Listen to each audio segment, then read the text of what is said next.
paket stimulus ekonomi lanjutan terkait dengan hari besar keagamaan nasional, yaitu Idul Fitri 1447 Hijriah atau 2026 Masehi, sesuai dengan arahan Bapak Presiden terkait THR aparatur sipil negara pemerintah pusat, termasuk P3K, TNI Polri, serta pensiunan.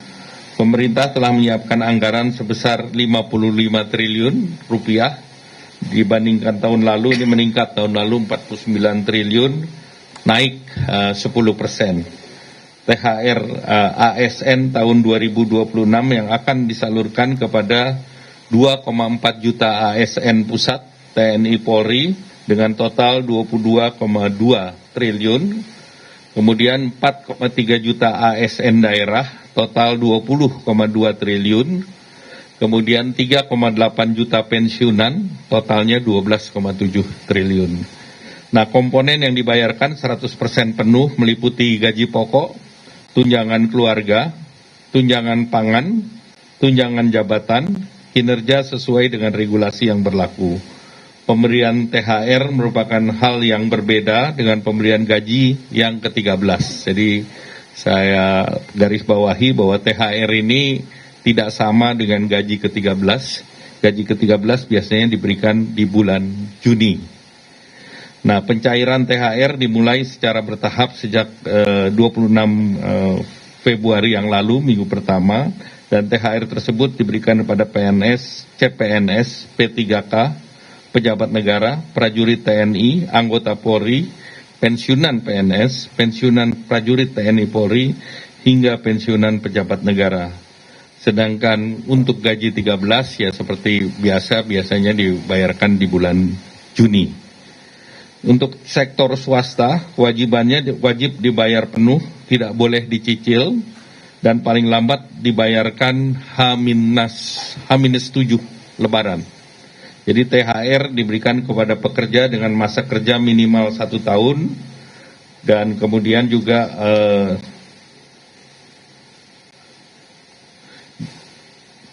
jumlahnya minimal jumlahnya adalah 1 bulan upah, sedangkan pekerja dengan masa kurang 1 tahun diberikan secara proporsional. Nah, ini tentu setiap perusahaan akan bervariasi.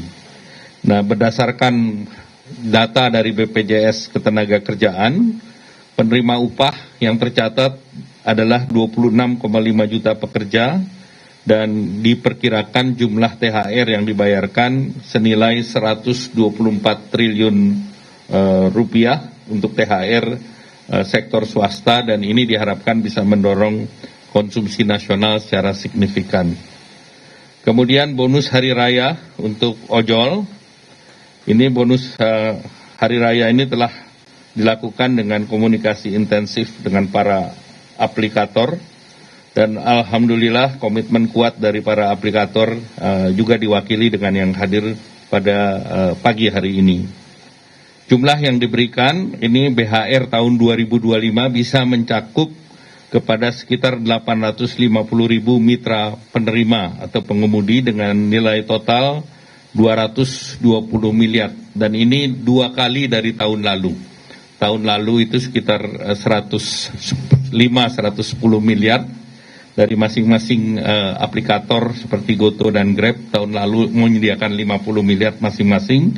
Tahun ini 100 sampai 110 miliar, meningkat 2 kali, dan penerimanya juga menerima masing-masing 400.000.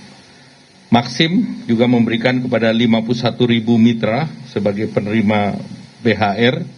Tahun lalu 1.000 mitra, jadi Maxim meningkatnya juga besar, 51.000. Kemudian InDrive juga memberikan sekitar 500-an. Nah, kami mendorong penyaluran dilakukan lebih awal, H-14 atau paling lambat H-7 sebelum Idul Fitri.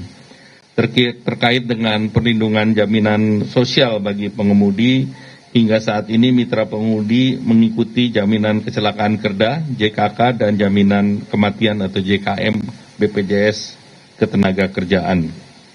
Nah, selanjutnya kita telah juga memberikan bantuan untuk diskon transportasi khusus menjelang Lebaran, nilai rupiahnya 911,16 miliar, baik dari APBN maupun non APBN, dan bantuan yang diberikan pemerintah pada saat menjelang Lebaran nanti dalam bantuan pangan itu nilainya 14,9 triliun berupa 10 kg beras dan 2 liter minyak goreng untuk 35,04 keluarga.